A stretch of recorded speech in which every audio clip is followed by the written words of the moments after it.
Alors, c'est professeur Bouchra Daher, qui est professeur de pneumo et qui va nous traiter l'asthme chez l'enfant. Vous êtes prête? C'est bon, on peut partir? Oui, très bien. Donc, bonjour tout le monde. Je voudrais remercier tout d'abord le comité d'organisation du Congrès national de médecine générale. Donc, chers professeurs, chers collègues, permettez-moi de vous présenter l'asthme de l'enfant. Donc, on va entamer le plan suivant: introduction, épidémiologie, physiopathologie, comment poser le diagnostic positif, quels sont les examens complémentaires qu'on peut demander pour confirmer ou aider au diagnostic de l'asthme chez l'enfant, et bien sûr, on va entamer le traitement. Donc, l'asthme est une maladie inflammatoire chronique. Donc, elle est caractérisée par des antécédents de symptômes respiratoires tels que les sibilants, la dyspnée, la toux, la sensation d'oppression thoracique. Donc, ces symptômes sont variables dans le temps, c'est-à-dire ils sont récurrents et ils sont variables aussi dans leur intensité. Donc, ils sont accompagnés d'une obstruction des voies aériennes réversible spontanément, soit l'effet d'un traitement, notamment un bronchodilatateur de courte durée d'action. Donc, on distingue chez l'enfant deux types d'asthme, donc l'asthme à l'âge scolaire et l'âge préscolaire.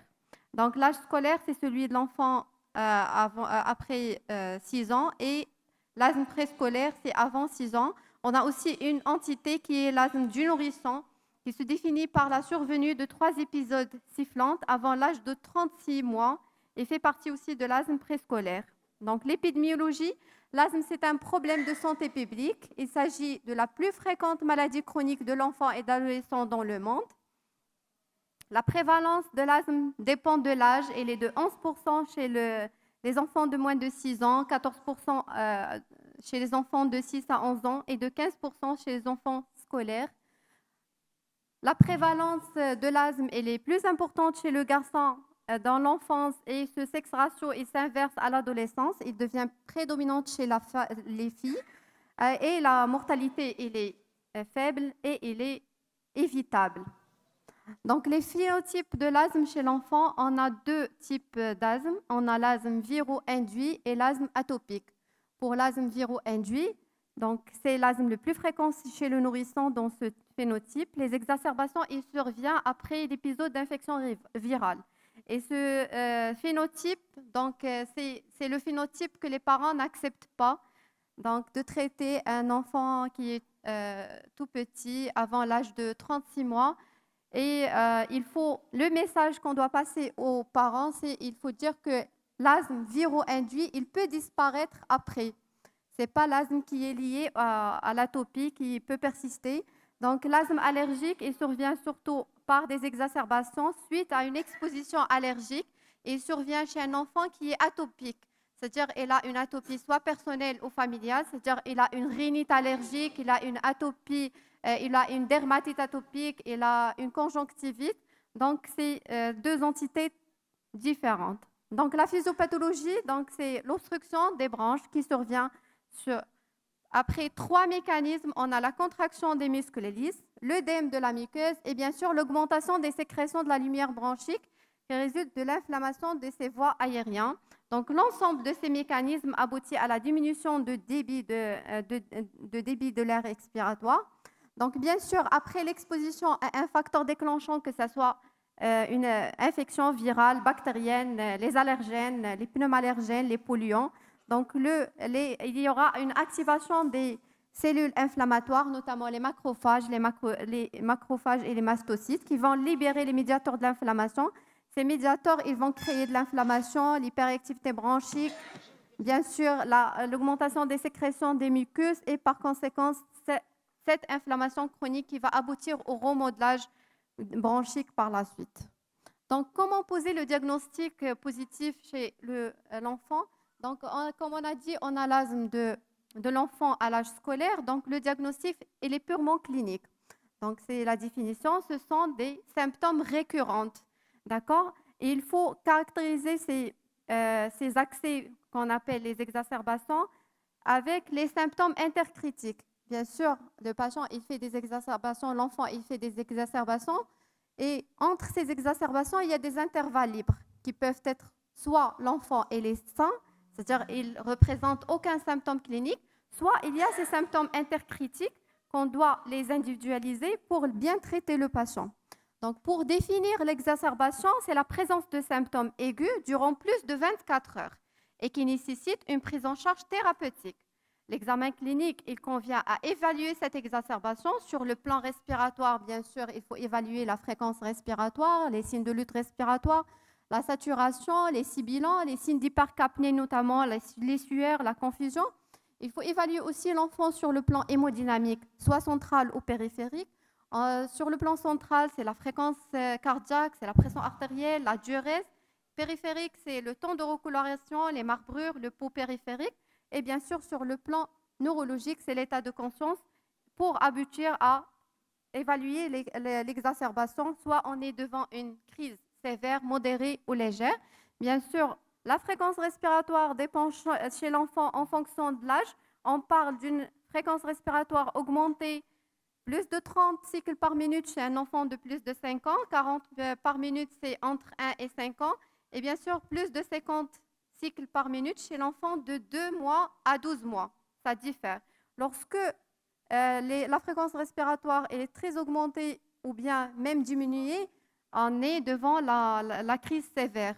Donc, pour l'auscultation, si le patient est là des sibilants, on est soit devant une crise modérée à légère à modérée, mais si on a un silence auscultatoire, c'est-à-dire c'est un signe de gravité, on est devant une crise sévère. Pour les signes de lutte respiratoire, ils disparaissent au cours d'une crise sévère.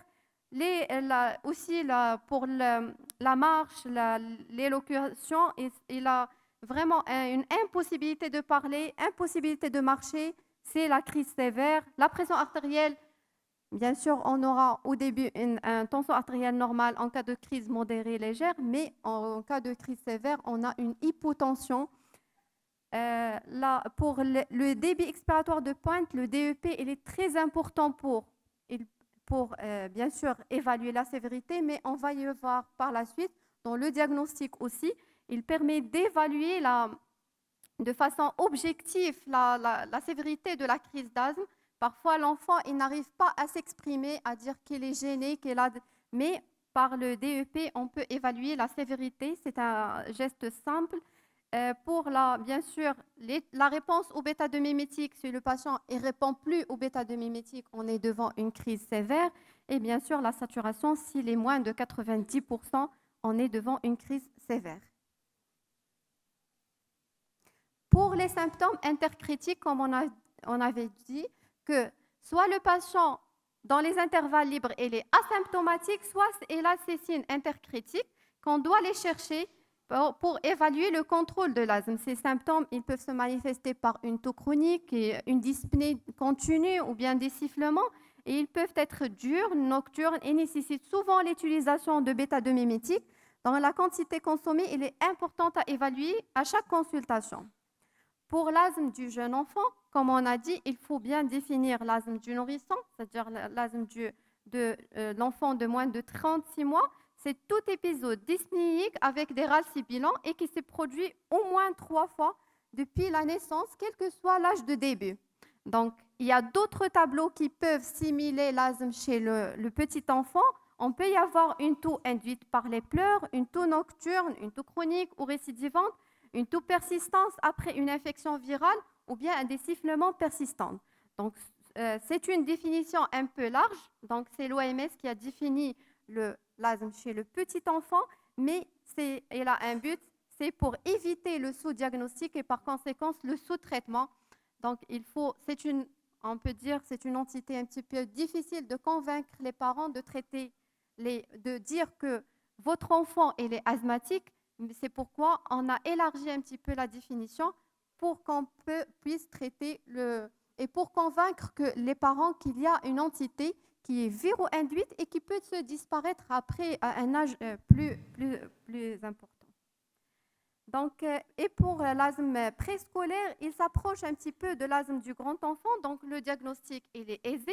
Comme l'asthme de l'enfant, il faut toujours insister ou distinguer entre les exacerbations et les symptômes intercritiques. Donc, le diagnostic différentiel. Donc, il faut savoir poser le diagnostic de l'asthme qu'on a dit, il est clinique, mais il faut toujours penser au diagnostic différentiel qui peut, on peut dire, nécessiter un traitement spécifique. Donc, on peut citer quelques exemples des diagnostics différentiels les plus fréquents, surtout chez les enfants de moins de 3 ans, c'est l'inhalation de corps étrangers. Donc, il faut toujours penser à l'inhalation de corps étrangers chez les enfants de moins de 3 ans. Il faut aussi penser aux dyskinésies trachéales, aux dyskinésies bronchiques. Bien sûr, les sténoses bronchiques qui peuvent être secondaires à une compression par une adénopathie ou bien un granulome, une compression par une cavité cardiaque qui est dilatée. On peut aussi citer la mycoviscidose, on peut dire la dysplasie bronchopulmonaire. On a aussi le reflux gastro-œsophagien qui est un diagnostic différentiel qui est très fréquent et qu'on doit éliminer aussi. Et pour les cardiopathies congénitales, on a aussi la cardiopathie avec shunt gauche-droit qui peut simuler à une crise d'asthme. Donc, on a un essoufflement, on a une dyspnée et même un sifflement thoracique. Donc, pour les examens complémentaires, pour la radiographie thoracique, il ne doit pas être réalisé systématiquement au cours des exacerbations aiguës. L'objectif, c'est d'éliminer les diagnostics différentiels et parfois, on doit rechercher des complications, notamment le pneumothorax, le pneumomédiastin, les troubles de ventilation, notamment la téléctasie, par obstruction de mucus. Donc, il faut réaliser, on a l'exemple de pneumothorax, de pneumomédiastin et de l'emphysème sous-cutané aussi. Pour le bilan allergologique, donc tout enfant qui présente des symptômes persistants, récidivants ou nécessite un traitement continu doit bénéficier d'une enquête allergologique qui doit être tout d'abord un interrogatoire qui est bien conduit. On doit chercher l'environnement où vit le patient pour faire une corrélation entre les symptômes et l'exposition à des allergènes. Bien sûr, on peut réaliser des tests cutanés à tout âge et c'est les allergènes les plus souvent incriminés, bien sûr, ce sont les acariens, les animaux à poils, le pollen, les graminées, les blattes, les moisissures aussi. En cas de discordance entre l'histoire clinique et les tests cutanés allergologiques, on peut se référer au dosage des IgE spécifiques, donc bien sûr qui vont être guidés par l'interrogatoire, un bon interrogatoire avec l'enfant et les parents. Bien sûr, ça c'est l'exemple du prick test. Pour l'exploration fonctionnelle respiratoire, donc elle est aisément faite chez les enfants de plus de 7 ans. Ils sont difficilement réalisables chez les enfants les plus petits. Et ici, j'insiste sur le débitmètre de pointe, donc on peut dire qu'il simule le tensiomètre chez les patients qui sont hypertendus ou bien le glucomètre chez les patients diabétiques, qui nécessite, bien sûr, chaque médecin généraliste doit se disposer de débitmètre de pointe pour calculer le débit expiratoire de pointe. Et bien sûr, chaque patient asthmatique ou chaque enfant asthmatique doit se disposer d'un débitmètre de pointe pour l'auto-évaluation. Généralement, on demande aux enfants de faire des mesures pendant 2-3 semaines, matin et soir, et on aura un tableau. On doit calculer la différence entre la meilleure valeur du patient et la valeur minimale. Si on a une différence de plus de 20%, à ce moment-là, ça nous permet de poser le diagnostic sans faire de spirométrie, sans faire des explorations fonctionnelles, et bien sûr, et de dire est-ce que le patient il est bien contrôlé ou pas. Donc, pour la spirométrie, bien sûr, il permet de définir un trouble ventilatoire obstructif, c'est le VMS sur capacité vitale qui est inférieur à 70%. Et bien sûr, on doit réaliser après la réversibilité par le bêta-2 mimétique de courte durée d'action. Si on a une réversibilité de plus de 12% ou de 200 ml, on aura une réversibilité qui est positive. Il y a d'autres moyens pour aider au diagnostic positif chez l'enfant. On a la plétismographie, on a le test de provocation d'abord. Il permet de détecter l'hyperréactivité bronchique si on a un spirométrie qui est normal ou bien on a des valeurs qui sont proches de la normale. On peut faire le test de provocation, c'est le test à la métacholine. Donc, si on a une diminution de VMS de plus de 20%, c'est une hyperréactivité bronchique qui peut orienter aussi vers le diagnostic de l'asthme si on n'arrive pas à faire le diagnostic par la clinique. La plétismographie aussi, elle est très importante chez les enfants de 3 à 5 ans qui n'arrivent pas à faire la spirométrie parce qu'il nécessite vraiment une coopération de l'enfant. Donc, on peut mesurer les résistances des voies aériennes. D'accord? Ce sont juste des méthodes qui peuvent aider au diagnostic. Maintenant, le traitement. Donc, l'objectif du traitement, bien sûr, c'est on doit réduire les nombres d'exacerbations, réduire les symptômes intercritiques, aboutir à un contrôle de l'asthme avec un minimum d'effets secondaires. Donc, le traitement, on se dispose de traitements médicamenteux. On doit savoir, ou bien on doit passer le message aux parents, à l'enfant, qu'il y a un traitement de fond et un traitement d'exacerbation. Les traitements non médicamenteux, bien sûr, le contrôle de l'environnement, l'immunothérapie spécifique et j'insiste sur l'éducation thérapeutique à la fin. Pour le traitement chez les patients qui ont un asthme non contrôlé, avant tout, il faut vérifier les techniques d'inhalation, l'observance du traitement avant de changer le traitement. Bien sûr, il faut également rechercher les comorbidités comme la rhinite allergique qui est non traitée, l'obésité, le reflux gastro-œsophagien, un tabagisme passif. Et à l'inverse, si l'asthme est bien contrôlé pendant 3 à 6 mois, une diminution de traitement est alors envisagée. Ça, c'est le traitement de l'asthme, c'est les paliers de Gina, donc, qui traitent l'asthme par palier, par niveau. Donc, à chaque niveau, on augmente soit, bien sûr, le traitement de fond, il se base sur la corticothérapie inhalée, et à chaque fois, on augmente la dose de la corticothérapie où on associe les bronchodilatateurs de longue durée d'action. Donc, pour les paliers 1, 2 et 3, c'est l'affaire du médecin généraliste. Donc, le médecin généraliste, il peut prendre en charge un patient asthmatique à ce niveau. Lorsque le patient a la nécessité d'augmenter la corticothérapie inhalée à des doses moyennes à élevées, à ce moment-là, on doit référer le patient à un spécialiste pour les traitements spécifiques. Et si le patient il devient encore contrôlé, on doit le référer à son médecin généraliste pour suivi. C'est ça la collaboration entre médecin généraliste et spécialiste. Pour les traitements, on se dispose, bien sûr, chez les enfants, on utilise toujours, en cas d'exacerbation, les chambres d'inhalation qui sont adaptées à chaque âge. On a les chambres d'inhalation buccale, on a les chambres d'inhalation à masque.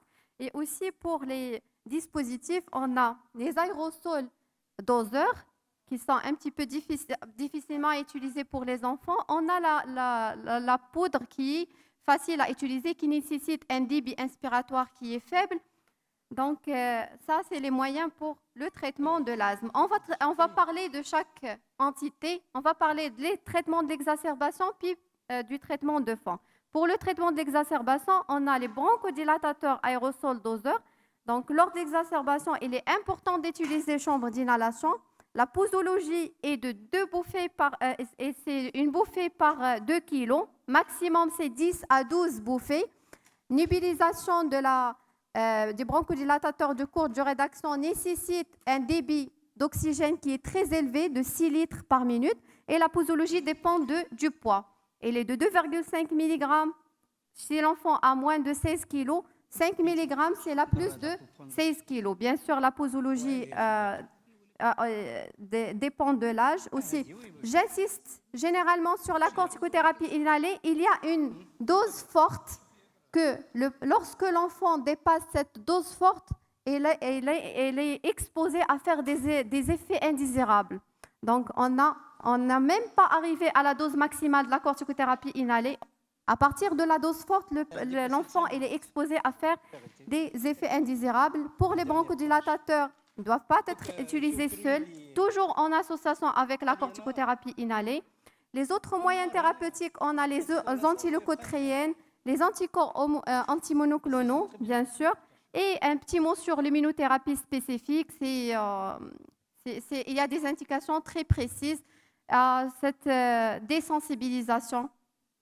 Bien sûr, si le patient nécessite le suivi, c'est le contrôle, c'est le patient. À chaque consultation, on doit poser les 4 questions. Est-ce qu'elle a des symptômes diurnes, nocturnes, l'utilisation de bêta-2 mimétiques et bien sûr le retentissement sur l'activité physique. Les autres moyens, on a dit, de surveillance, c'est le DEP. On peut doser la l'éosinophilie sanguine, l'éno exhalé, l'éosinophilie par expectoration induite. Et j'insiste à la fin sur l'éducation thérapeutique. On doit faire des séances d'éducation thérapeutique pour les enfants, pour les parents, pour passer des messages clés sur la physiopathologie, sur le traitement. Ils doivent savoir différer un traitement de l'exacerbation d'un traitement de fond. Et bien sûr, l'environnement, c'est l'éviction des allergènes qui exposent à faire les exacerbations. Et à la fin, l'asthme, c'est une maladie chronique très fréquente chez l'enfant. Le diagnostic et les cliniques, les examens complémentaires, il peut aider à éliminer des diagnostics différentiels, à évaluer la sévérité. Le caractère inflammatoire de l'asthme nécessite un traitement par corticothérapie inhalée et les chambres d'inhalation sont systématiques chez les enfants en cas d'exacerbation. On doit éviter les facteurs favorisants et l'éducation thérapeutique, c'est le point clé de la prise en charge de l'enfant et je vous remercie. Bravo.